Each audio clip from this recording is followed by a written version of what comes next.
So, how you doing, everybody? I'm coming to you from Mount Monster in South Australia, in the upper southeast.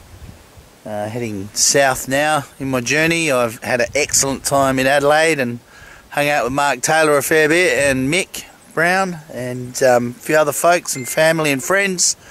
Had a good time, and now I'm heading down the southeast and across into Victoria over the next few days to chase up some other sightings info there. So meeting a few people along the way and sharing their stories, and hopefully maybe pick up a bit more evidence, see what happens. But yeah, looking forward to it. Should be a good trip, so stay tuned. We'll see what comes next.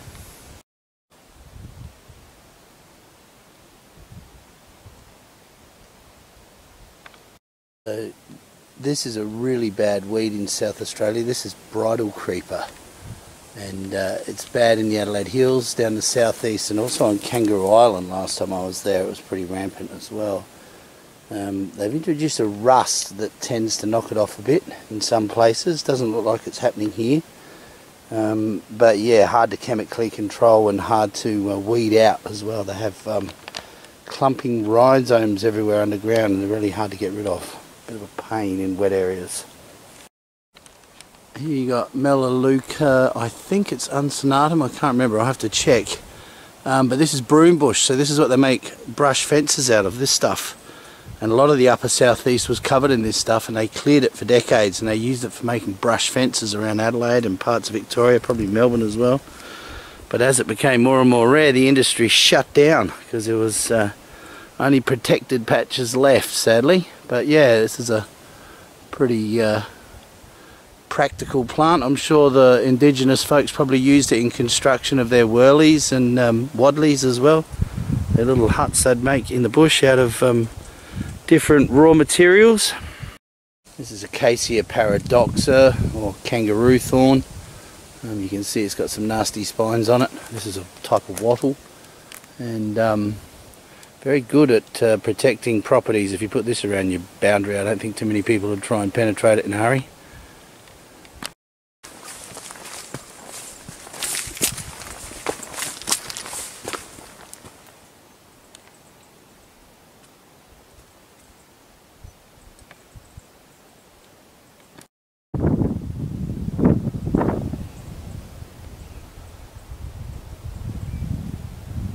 Not that high up, but high enough. 90 metres, 93 metres above sea level, and about 45-50 metres above the area down below there, over the swampy plains of the southeast of South Australia.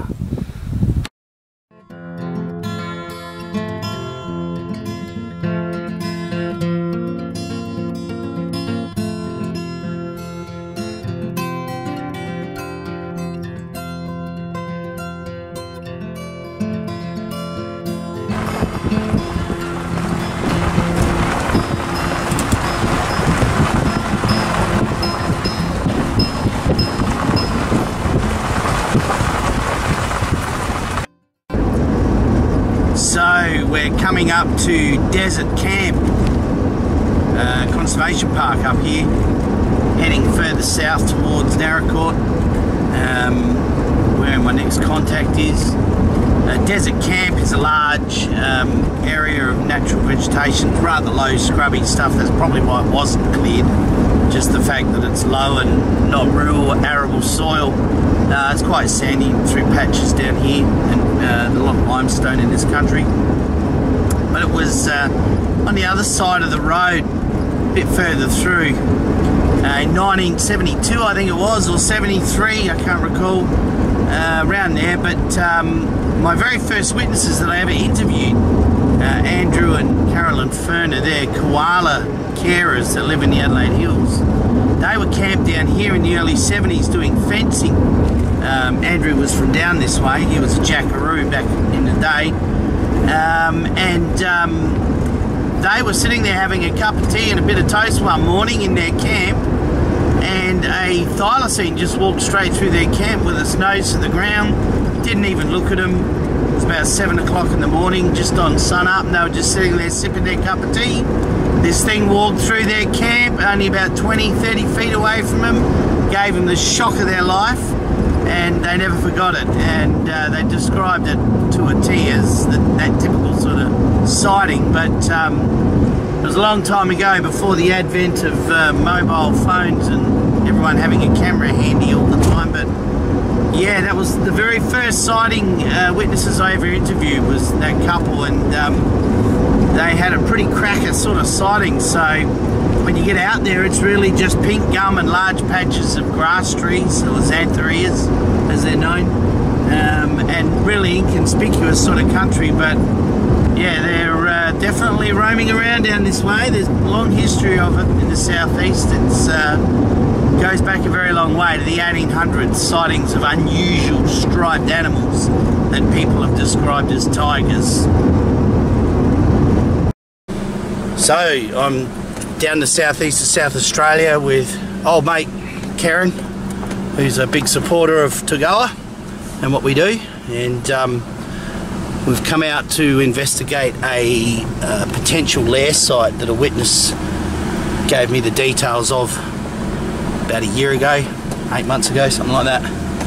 And we're in amongst all the pines down here. We've had a look at the clearing where the witness thought it was. He's given us a GPS point, but can't find anything in there, so we're going to go and check out another one, another clearing just around the corner here down the track.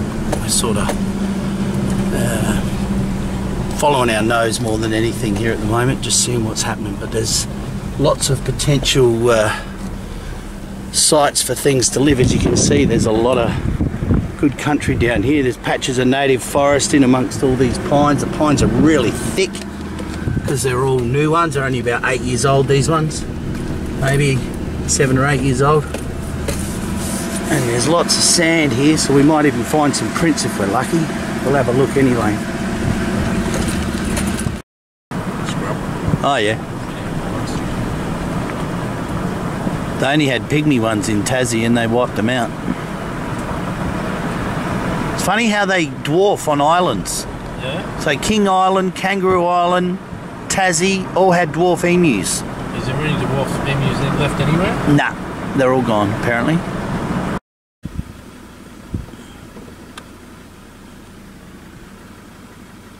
Just moving through.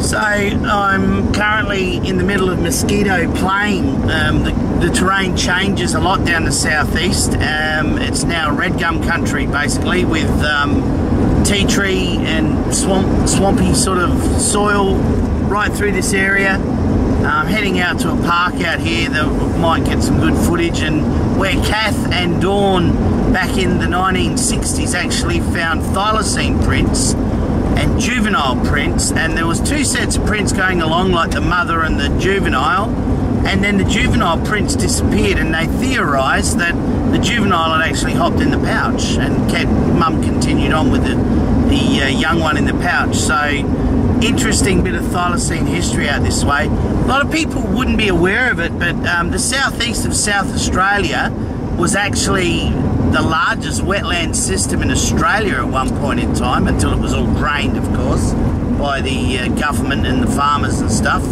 But yeah, 5 times bigger than Kakadu, 20,000 square kilometres swamplands and forests and large wetland systems, huge swamps that would literally go for hundreds of kilometres in between the inland dune systems, which are like little mountain ranges full of limestone, because you know this part of the world's been under seawater many times over the years, so there's a lot of limestone in this country. But yeah, what I'm in now is sort of basic red gum country. I was in a bit of pink gum and mallee further north, but you don't see as much mallee as you come further south. You get more red gum woodland, and well, there's some deer there. I just saw 3 deer on the side of the road there, and they were red deer, I think. They weren't fallow deer. But yeah, beautiful country down here. Lots of beautiful big studded properties with massive red gums on them. Very sought after soil for the wine growing that happens a bit further south with the Coonawarra district. That rich, I think it's an alluvial brown soil over limestone, or a red brown soil that they prefer for the grapes down here. They grow a lot of red wine down here. But awesome country, really, really awesome country, really beautiful part of the world.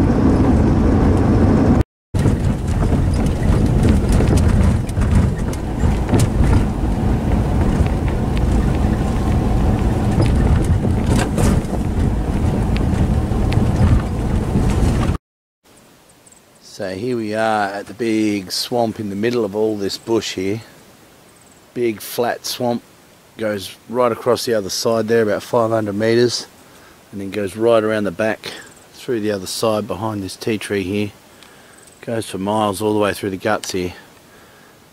In fact, this swamp used to have a yacht club on it back in the day, when there was actually a lot of water lying around down the southeast, believe it or not. But there's a ruin of an old building, and one of the locals out here told me that that used to be the yacht club down here. So that's how much water used to be in this wetland once upon a time, before all the drainage systems went in across the southeast and turned it into the grazing country that it now is. A lot of rain used to fall here once upon a time. A lot of rain. So with such a healthy understory in here, you can appreciate the bird life is pretty good, despite the feral cats and foxes that are cruising around this part of the world. You've got a really interesting sort of heath understory here. So you've got your tea trees and your grass trees. This is a spermum here. A grass tree here, Xanthorrhea. These get quite large. Here we've got a Banksia down here. And you can see that's a Banksia ornata flowering there. There's 2 types of Banksias in South Australia, ornata and marginata. Incidentally, these trees, these are mespate stringy barks, Eucalyptus obliqua. Exactly the same species of tree that grow in Tassie to about 60 to 100 metres tall. And here they are, short, stumpy little things growing in this really sandy soil here. But yeah, this is where Kath and Dawn found the prints of the Joey and the mum back in the 60s along this very track here. So a lot of history in this part of the world for tigers, and beautiful country. You can see there's a few she oaks in there as well, more Banksias, lots of stuff here to see, and plenty of understory and good. You'd probably get pygmy possums here as well still, despite the ferals, with such a good understory of high nectar producing flowers like these Banksias. So you can see there's some nice blooms on that one, straight through there. Birds love them, and the little pygmy possums love them. They drink the nectar out of those and get a really good feed. Plus then the black yellowtail cockies would come and feed on the seeds out of the cones as well and chew them out. You can see here the seeds in the cones here that haven't opened up yet, so if a fire comes through here, that'll trigger those to open, burst out. There'll be seeds everywhere, and what will be black burnt ground will only be empty of plants for about 6 months, and then it'll be full of all seedlings and stuff that come up after fire. So yeah, really interesting country through here. How you doing, folks? I'm down to southeast South Australia, somewhere near Mount Gambier. I won't say too much about where I am exactly, but there's some beautiful old stringy bark in here, and right next to the pine plantations. And we've got some prints our way. They might be fox prints. Not too certain here. They've been rained on a fair bit, so there's a little bit of detail lost there, but you can see where it's kicked up the dirt here, here and here.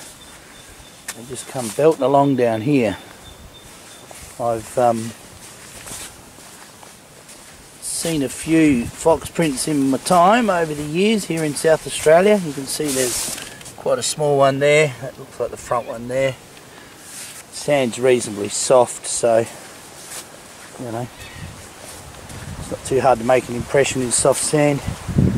There's also some deer prints kicking around through here, and you'll find a few wallabies and grey kangaroos as well in this area. There's some more deer prints there. Lots of feral deer in South Australia. I've just discovered how sharp drone blades can be when they're spinning and landing, but anyway, that's alright. It's only a minor cut, I'll survive. But yeah, interesting part of the world to be in. Beautiful weather. It's a little bit fresh, had a little bit of rain here and there, but it sort of brings out the smell of the bush after a bit of rain, especially if the sun comes out. So all in all, it's still proving to be interesting cruising around down here. There was a couple of roos down the end there before, but they buggered off when they saw me, as they should. So I'm going to head down towards the Tantanola pub now and show you all the illustrious Tantanoola Tiger, an animal of myth and folklore in these parts, and well known all around the world back in the day when the sightings were occurring back in the 1800s down here in the lower southeast of South Australia. So a little bit of history today I'll go through with you, and hopefully you'll get a bit more knowledge out of that, and so will I.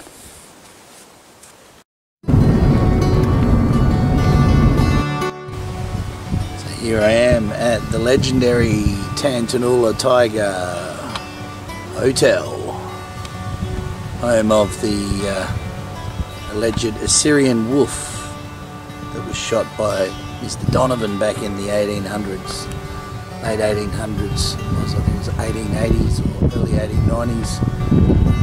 And there is the Asiatic tiger that no one ever saw, oddly enough.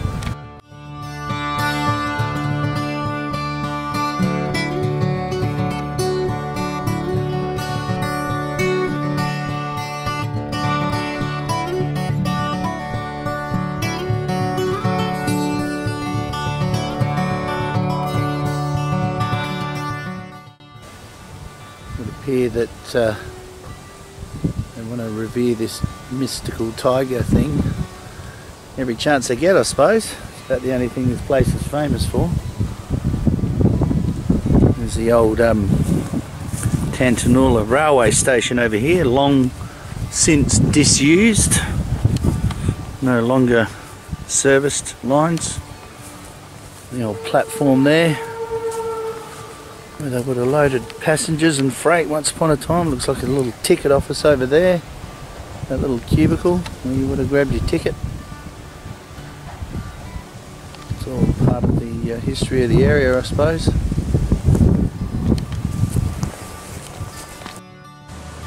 Memorial here to some airmen. One airman was killed in this crash. Imperial crown, no longer used by our military. There you go. The Centenary of the Tantanoola Tiger Shooting Memorial Plaque. So it was shot on the 23rd of August 1895 by Mr. Donovan. Donovan's Landing out on the Glenelg, 30k south of Port McDonald. Yeah, came from, I believe.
the first two, the toes aren't awfully pronounced. In this third one, you've got 4 toes, absence of the 5th digit though.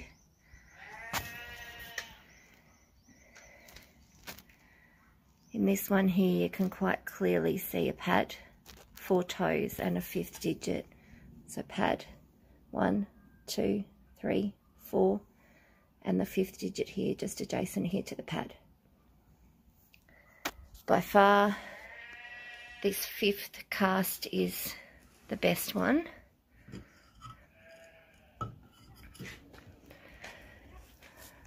This one quite clearly shows the whole foot. 1, 2, 3, 4 toes, a pad, and a very clear 5th digit here. That is about 10 to 12 centimeters, so a huge foot. These are from the sightings south of Ballarat on the 5th of February 2022 with Jane.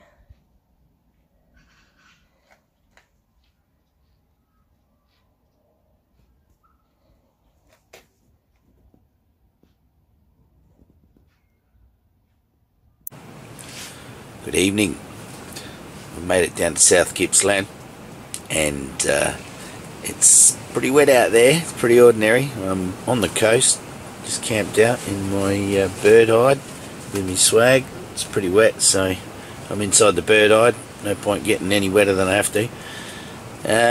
So yeah, it's a bit tight in here with cooking, but we'll get by. So found some prints today in a spot where I've found prints before, and got some video of that. Also gonna head a little bit further east tomorrow and go out towards Venus Bay, and then maybe a bit further out towards Golden Beach even.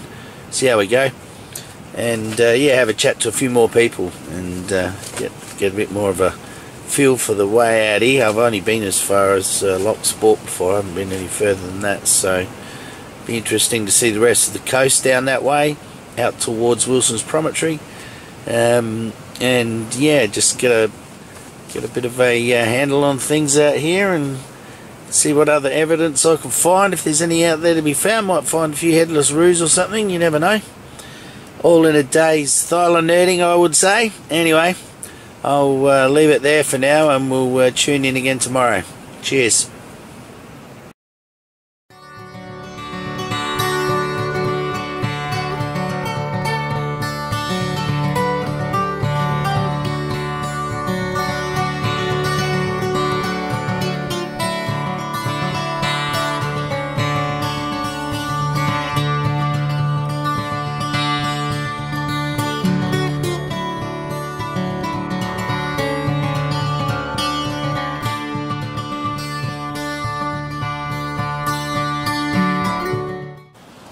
So here I am on Golden Beach. Actually, it's not Golden Beach, it's the 90 Mile Beach. And it goes for a long way. It reminds me of the Coorong in South Australia in a lot of ways. Very, very similar, except millions of shells. Look at all these shells. Got your cockles, or pippies as they call them over here, scallops, abalone, there's even a crab shell there. Driftwood, sponges, absolutely stunning. This is how nature makes sand, folks. It grinds all this stuff into powder, and it just goes for miles and miles and miles. Morning. Here I am in coastal, you can hear the waves crashing, coastal South Gippsland. I'm going to say where or what town I'm near, but we have some jackpot golden thylacine prints here. Check this out. So we've got some claw drag here. Looks like it's come from across the road here, but those ones are either washed out or run over. I'd say washed out. But this looks pretty fresh. So this claw drag here, and here, and here, How deep is that? And put the ground there.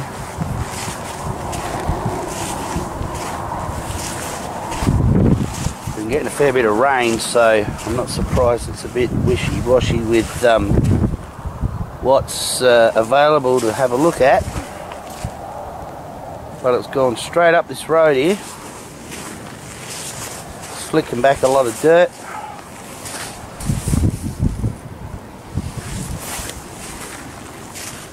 Rear, front, rear. Got a reasonable gap between the sets of 4 too.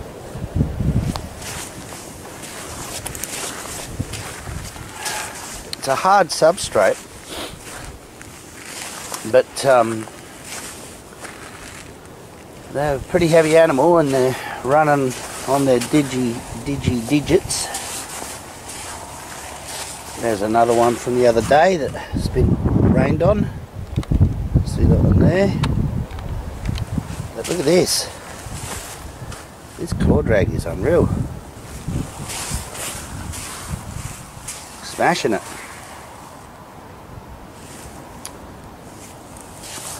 They appear to go up and back down.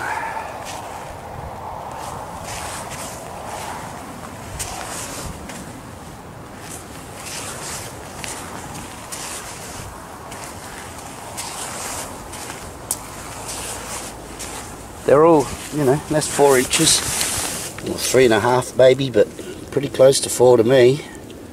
I'm going to say maybe 3.5. Haven't got the tape measure out, but I don't think I need to. I've looked at enough of these things.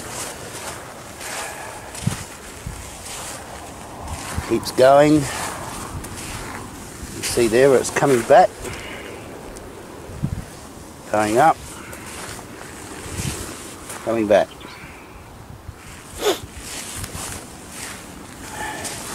They sure do dig in. I wouldn't want them claws to smack me in the chops. So there's so you get your 2 front, then you get your 2 rear, right? So there's front, rear, and then you've got a 1, 2, 3, 4, 4.5, nearly 5 foot gap between that print there and that one there. So it's not going flat strap, but it's boogieing a bit. There's your front again with the big long claws. Rear. And then there's that gap again. Front, rear. So even a set of 4 is, you know, 1, 2, 3, 4, 5, 6, probably more than 6 feet because my boots are longer than 12 inches. So 4 prints from one animal is more than 6 feet. Probably 6 feet 4 inches, something like that. That's a decent sized critter. And they're nice big prints, aren't they, Nick Mooney? Yeah. Just dogs though, right? Yeah, because there's millions of dogs in Australia that, you know, have 5 digits and run around out in the bush with massive 4-inch wide prints. But even though thylacines have been known to get up to 55, 56 kilos, as was recorded at Woolnorth Station, they're just too big to be thylacine, right, Nick? Right, sure they are. So here's a set of 4. I'm not going to put the 5th one in because I'm just doing this my way. Anyway, there's the tape measure lined up with the front of that back foot, which is at the front of the set of 4. And here's the 2 front feet at the rear of the set of 4. We got 1710 millimeters for 4 prints. So how many feet is that? Let's count. 1, 2, 3, 4, 5, just under 6 feet. I wasn't too far off with my guess before, and the gap between 4 prints is probably about 4 feet, I'd say. I'll put that, that's pretty much at the back of that one. Give or take a, it's funny how it's twisted its foot there. But the gap is just over 4 feet, so about 1240 mil between them. Might have slowed down, might have sped up. I'm sure it changes its speed and stride at its leisure as it's going along. Some old plaster there from a fella I know that I caught up with the other day. He'd been out here also taking some print casts, which I'm going to do right now. So there is Wilson's Promontory. I'm at the kind of head of it here, where you can drive down through this country here, get down to it. There's a Marram dog protecting this sheep there, doing his job. You should know I'm no drummer though. You get my vibe. But anyway, it's a beautiful part of the world. I've never been down here before, so this is all a bit exciting for me. A little bit of bay there and around the prom, but basically she goes right down there. National Park with dozens of sightings of all sorts of unusual creatures. It's where the rumours began that thylacines were released there many moons ago, but there's not a thread of evidence to support those rumours, unfortunately. But there is a lot of evidence to suggest that thylacines were on the mainland well before then anyway. So either way, there's lots of thylacine sightings around here, and that's all that matters. We know they're here and we know they're doing well. Morning! I am deep in the south of South Gippsland, not far from the coast. You can just hear the waves over through there, maybe 5 k's at the most, not very far. Here we have a fresh roadkill from last night. You can see one of its legs is broken, but looks like someone's come along and had an opportunistic feed here, so it's lost its head. You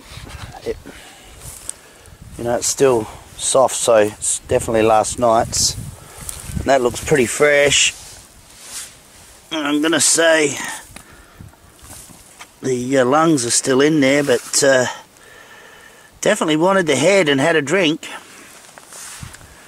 So if I had a real good look in this soft boggy stuff here, we would probably find some prints, but it's so wet here. I mean, the ground is saturated everywhere. I can't believe how wet this part of the world is. It's look at here.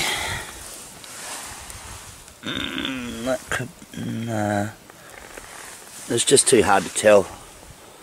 A lot of mud and divots everywhere here, but something's definitely come along and taken the head off of that opportunistically this morning. So out this way there are known to be many thylacines in these areas out here. Sightings go back and cover a massive area. So it's probably come out of this little bit of scrub over here, sniffed out that roo, and gone, I'll have that for $1. But I'll have a look here anyway and see if we can find some prints maybe, but I don't like the chances. There's a couple of roo prints. And there's some fox prints there. Absolutely foxes. And foxes, you can see, very tight and no claws, rear, front.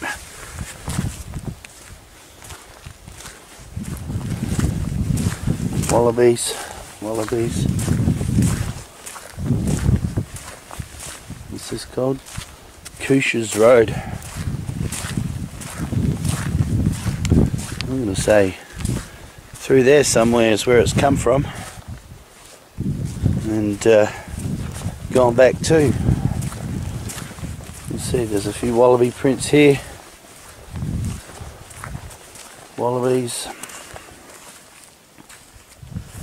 Hang on. What have we got here? Well, looky.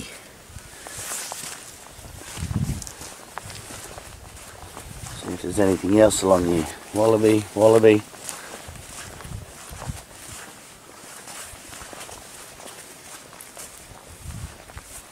But that reef edge looks like a pretty good place to hide to me. So I mean, people don't get it. They can't get their head around farmland and thylacines. They seem to think that they need to be in virgin rainforest to survive because it's the only habitat they'll live in. But people don't understand the lay of the land in this country, you know. That's only maybe 5-6 years old, that regrowth. Look at the cover it's got. There's heaps of cover. Plenty of cover. So they get this mindset that they got to go to the southwest of Tasmania to the virgin rainforest, and that's where you'll find a thylacine. Couldn't be any further from the freaking truth. I'm going to say it's come out of there definitely, because there's bugger all prints out here. And you know, I'm sure there are thylacines in the southwest of Tassie, absolutely. But it's really wet and it's not their favourite kind of habitat. They like open woodland, they like dry forest, they love coastal heathland, and this is where we are. We're in the coastal heath. And they need cover and food.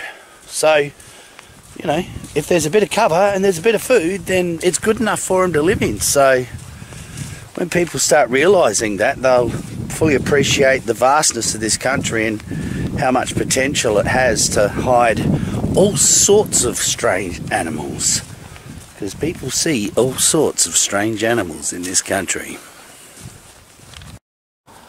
How you doing? I was on my way into Venus Bay, and I've been thinking about this spot and why it's so special and why there's so many thylacine sightings here, and I think I might have a bit more of an insight as to why. You know, I came around the bend just up the road here, and as I came around the corner I spotted this. Just this massive wetland, this huge amount of habitat that's actually been saved for a change instead of drained and turned into farmland. And we've got swans, we've got plovers, got all sorts, egrets, all sorts of things in here in this wetland. And in WA, the indigenous folks call thylacine swamp dogs because they hang around swamps. And I remember Wendy Slee telling me they used to hang around the swamp at her place as well back in the day. And kind of makes sense. So Venus Bay is just over here. Got all that coastal veg with all that habitat and all that game in there for them to eat. Plus, we've got this massive wetland with this beautiful river here. So no doubt there is plenty of food and lots of things hiding in that swamp. Another roadkill, large male eastern grey kangaroo here, and look at this. That ain't no fox that's done that, let me tell you. What goes in through the behind the shoulder to get to the heart? This is fresh. Last night's roadkill once again. Unusual preying. You know, we're 5 seconds out of Venus Bay Caravan Park where there's been 2 sightings, and here we have this roo that's got very typical thylacine sort of love bite going on there. I can see the blood is still fresh in there. It's even had a chew on the old elbow there. Whatever it was, it's feeding rather unusually. So yeah, Another indication that there's probably something with stripes kicking around and making itself known. A bit of a game trail going out through there. I wonder if it came from out the other side of that paddock there. Who knows? Unusual though. So g'day, I'm here at the Venus Bay Caravan Park where we've got at least 2 sightings, and we had a headless kangaroo only recently as well. Just had a quick chat to David, the manager here. His dad actually had a sighting here about 5 years ago it was now. One morning I believe it was, wasn't too far from a mob of roos that were kind of hanging around in the park, and he got a bit of ridicule from other holiday park owners in the area because they said it was all about, you know, getting visitors to his park and all that rubbish. But man genuinely saw something, and just happened to be asked by the media what he saw. We got some, oh it's alright, just having a look. It's just kangaroo dung on the ground here, but if you have a look here you can see she's quite thick, quite dense vegetation through here. There's lots of wallabies and roos in the area. My hair's looking pretty crazy today as usual.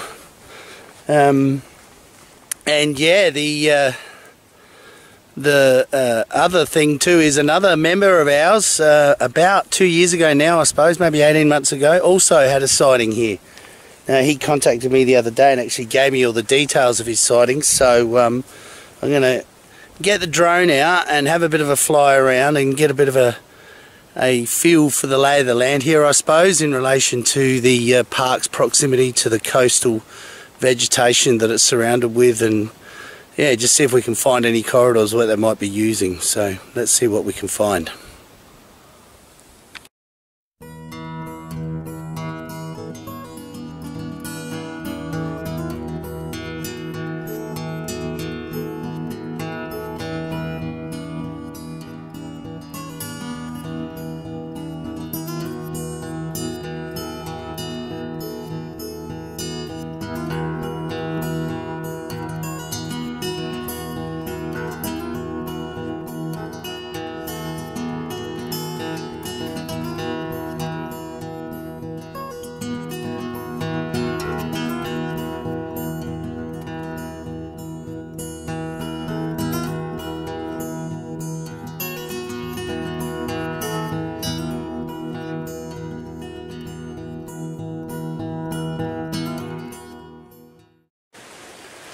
So, my big adventure's finally coming to an end. I've got one more night out here in this beautiful place near Mount Baw in Victoria, and then off to the ferry tomorrow night and head back Sunday morning on the ferry. But it's been an awesome trip. I've been supported by quite a few really good people, some members and camera sponsors alike that have helped out and given me a place to stay and kept me out of the rain, which has been fantastic. And it's been a pretty cold trip, but you get that in winter on the big contracts. Anyway, lots to talk about, lots to put in these clips. Prints, headless roos, all sorts.